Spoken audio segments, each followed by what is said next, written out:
Hello and welcome to WorldCanvass from International Programs at the University of Iowa. I'm Joan Kerr, and we're broadcasting from the beautiful Senate Chamber of the Old Capitol Museum in Iowa City. This is part 2 of a 4-part series on climate change and the challenge of sustainability, viewed through the complementary languages of science and art.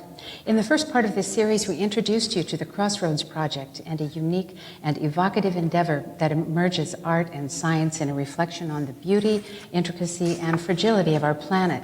In this segment, we'll continue to explore the Crossroads Project, and I've invited the composer whose original music is an integral part of the experience to join us.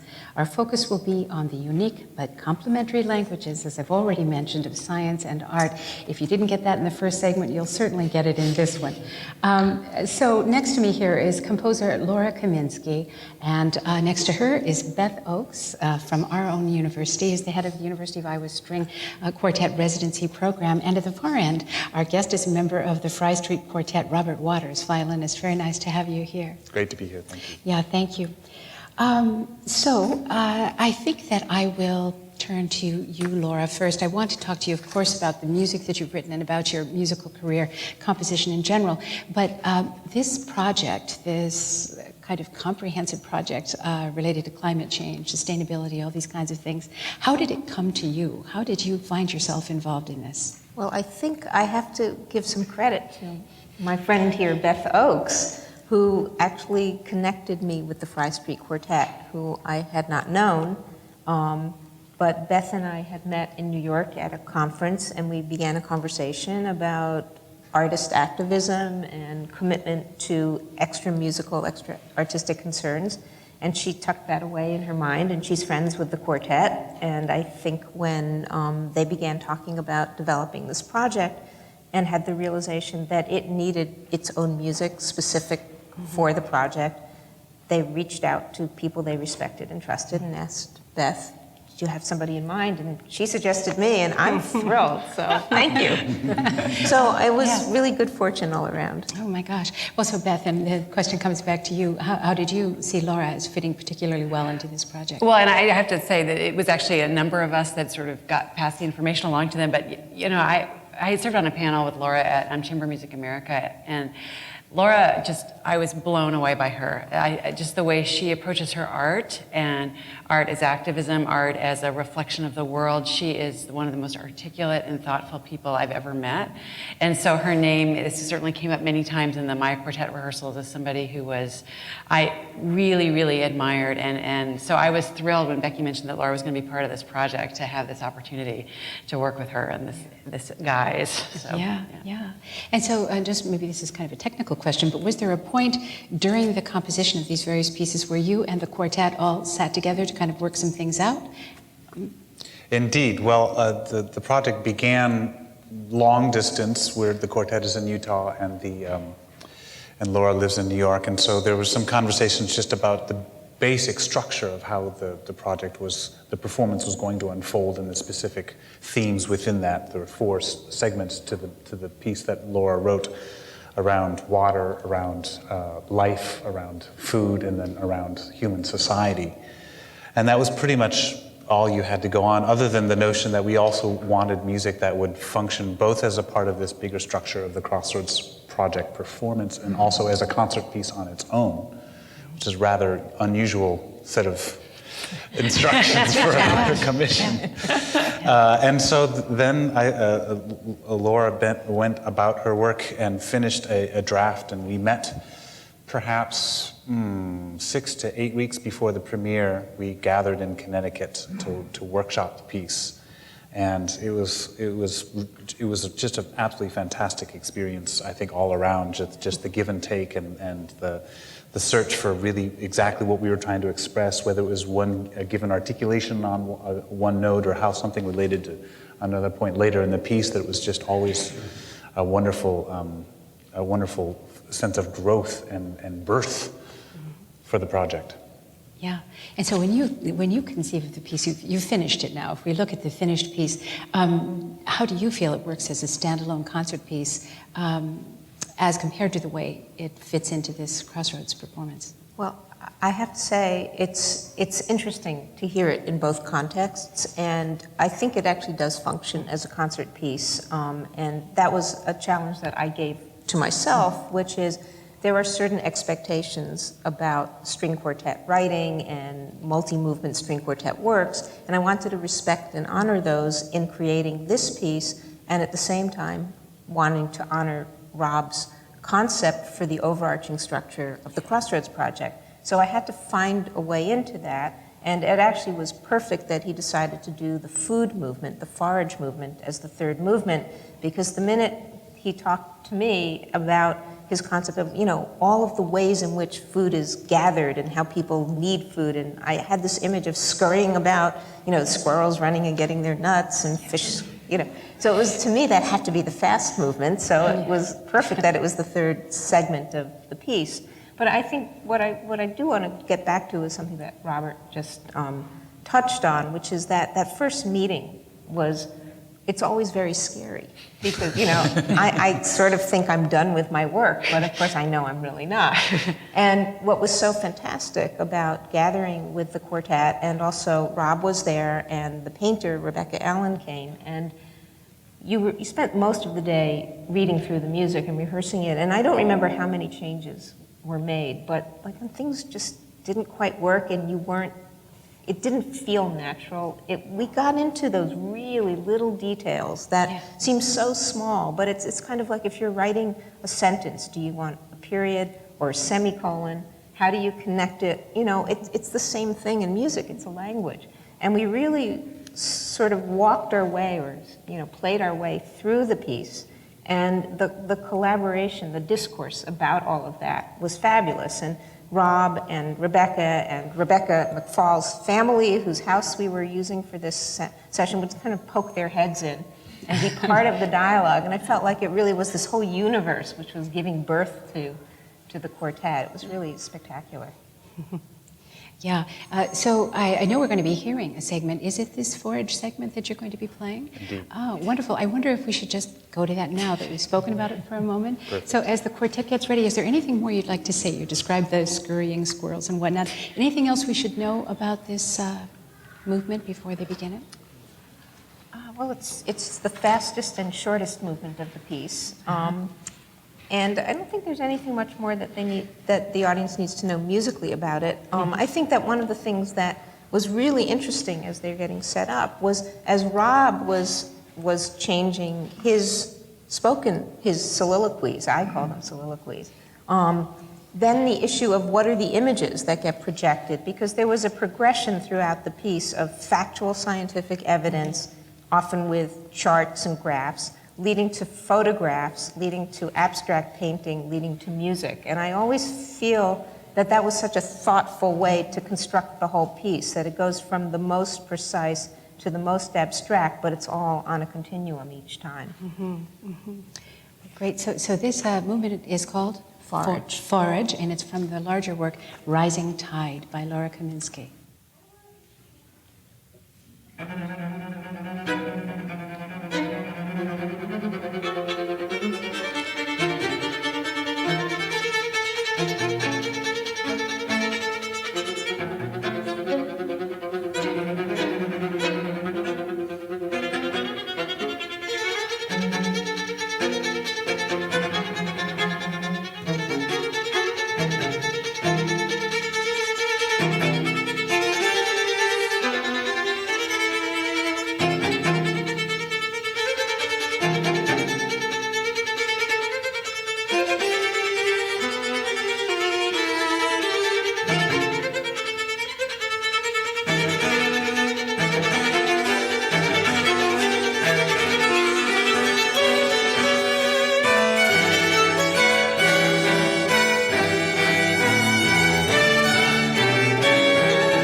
Wow, thank you so much. So that was the movement Forage from Rising Tide by Laura Kaminsky. We heard the Fry Street Quartet, and members of the ensemble are Robert Waters here on stage with us, violin, Rebecca McFall, violin, and Francis Bayless, cello, and Bradley Otteson, viola.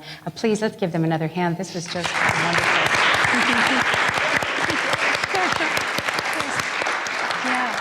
That's right, and not to be outdone, the composer Laura Kaminsky. Wow.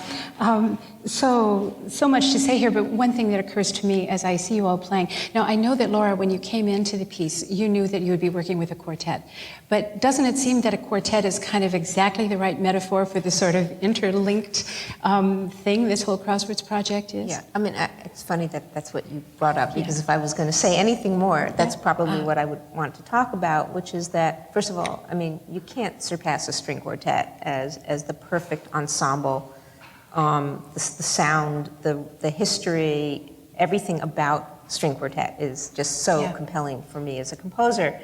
But what's so perfect about this is from the lowest note of the cello to the very highest possible, I guess, harmonic that can be played on the high string of the violin is probably the full range of utterance that the natural world can make. So already there, you've got this incredibly rich array. But it's all one sound on a continuum, so it's fantastic. Yeah. But the other thing that's so powerful about it, and I think this is my chance to say how fantastic it is to work with these particular musicians, is the commitment, the collaboration, the negotiation, the trust, and the respect. It's a perfect metaphor for an ecosystem. Yeah, exactly. So, you know.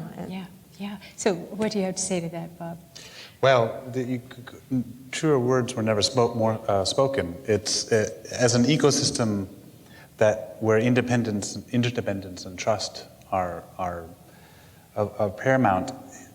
We certainly find that in any of the multitude of musical decisions that are made on a minute-by-minute basis in our rehearsals, and even in live performance, there needs to be a sense of empathy for the struggles of somebody's individual part as they're having to go. There needs to be a sense of both strong leadership and yet a very open vision and an open sense of listening for what other people are saying or what other people are playing. And the moment that somebody kind of checks out, the whole thing collapses.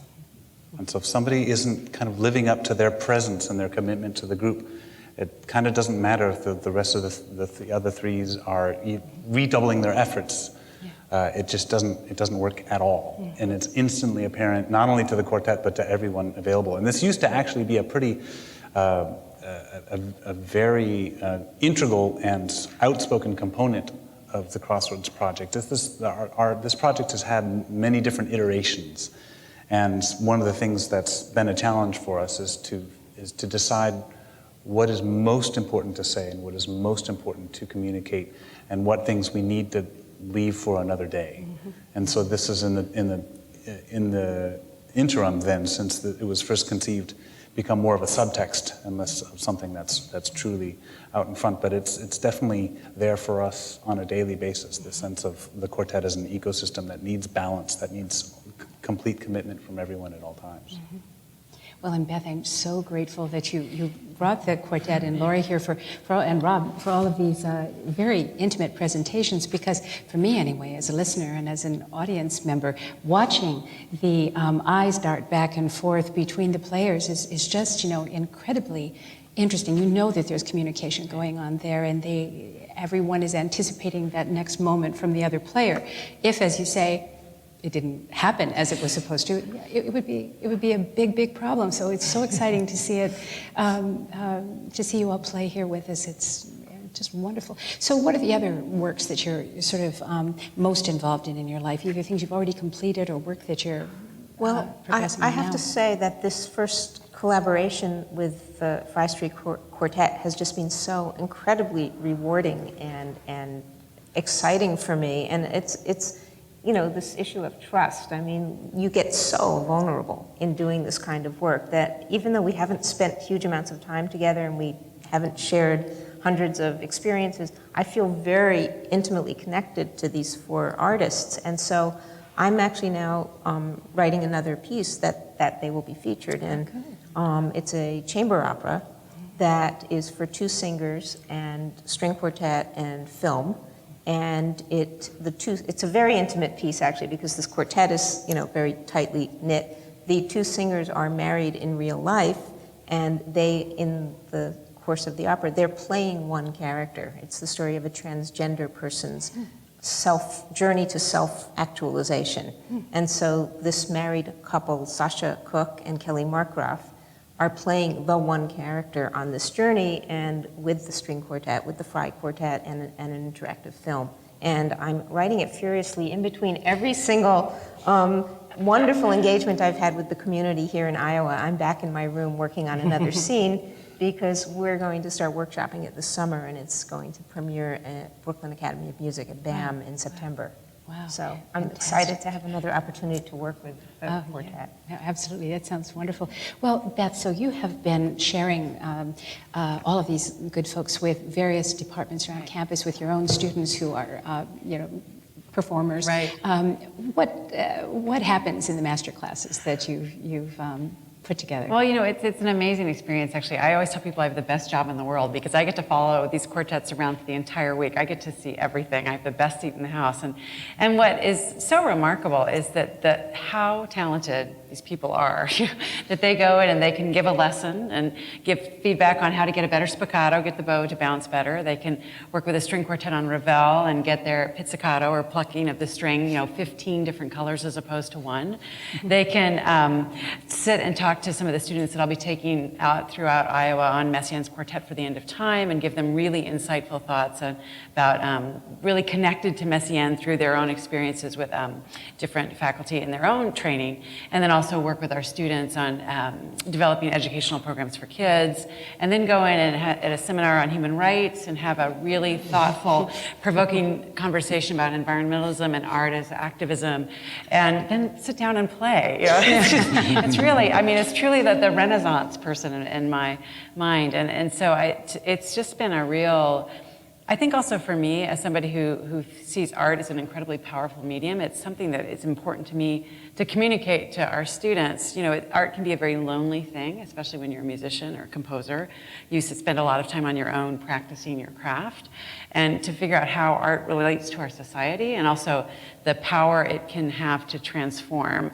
If we spend all our time alone, we don't really experience that. And there is certainly the experience of giving a concert. But this is a really kind of magnified experience for our students to participate in as an audience member, to get to know the quartet, to trust them also, and to be taken on this journey to see the power of their craft that they're developing.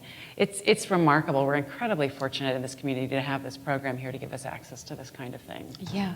Well, and I know that you had strong partnerships with the Office of Sustainability and also Public Health. Shout out. I just have to say, when this thing first came into across my radar, the first place I went actually was to the Office of Sustainability. I met with Liz Christensen, and then subsequently with George McCrory, and said, what do you think? And they were on board right away. And that again, it's collaboration. It was so exciting to feel that energy in the room. And then Liz had the fabulous suggestion, as we were looking for venues, challenging post-flood for us, that could meet the acoustic needs, but also the speaking needs and the visual needs.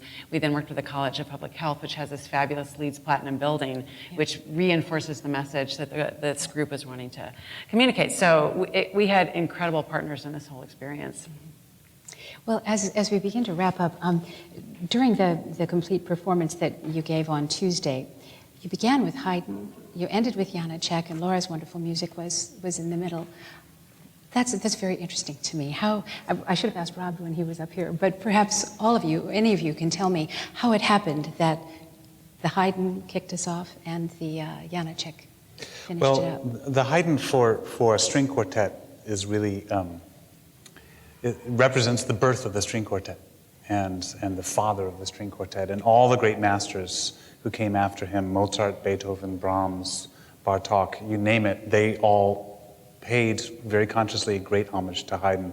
And so to start off such an incredible journey, it seemed really appropriate for all kinds of reasons to begin with the great master who we owe this incredible debt to. And we spoke about the need for this new piece that Laura so wonderfully gave us. And the Janacek at the end was in some ways the most difficult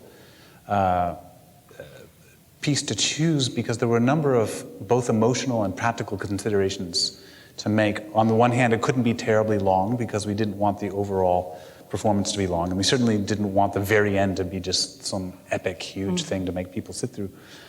And on another hand, we were quite focused on the particular way that we wanted to leave the audience and the emotional state we wanted to leave them in. We've spoken about this a lot, that there's so many wonderful, really, truly fabulous documentaries and films on sustainability of one sort or another, or just some very difficult problem that's existing somewhere in the world. And these documentaries, about 2/3 of the way, 2/3 through, you're experiencing just this incredible, difficult material and all the problems and all the tragedy that comes from up. And then the last third, the happy music comes in, and there's a ray of hope, and there are people who are working on it, and the documentary ends with this sort of uplifting feeling, which for us, kind of, were we to do that, we would feel that we would be letting our audience off the hook. That actually, when it comes to these issues, and one of our big points is that we're all complicit in what's going on in the world here, and the more that we ignore it, the worse it's going to get. And so we wanted to leave people really with a feeling of responsibility and a powerful sense of compelling of action. And so the Janacek is a rather dark movement that we play. In fact, it's I won't go through the whole story, but there's an actual murder that happens in the plot, as it were, of the last movement of this Janacek that we chose. And on a certain level, there's a murder in going on as we speak of our wonderful planet.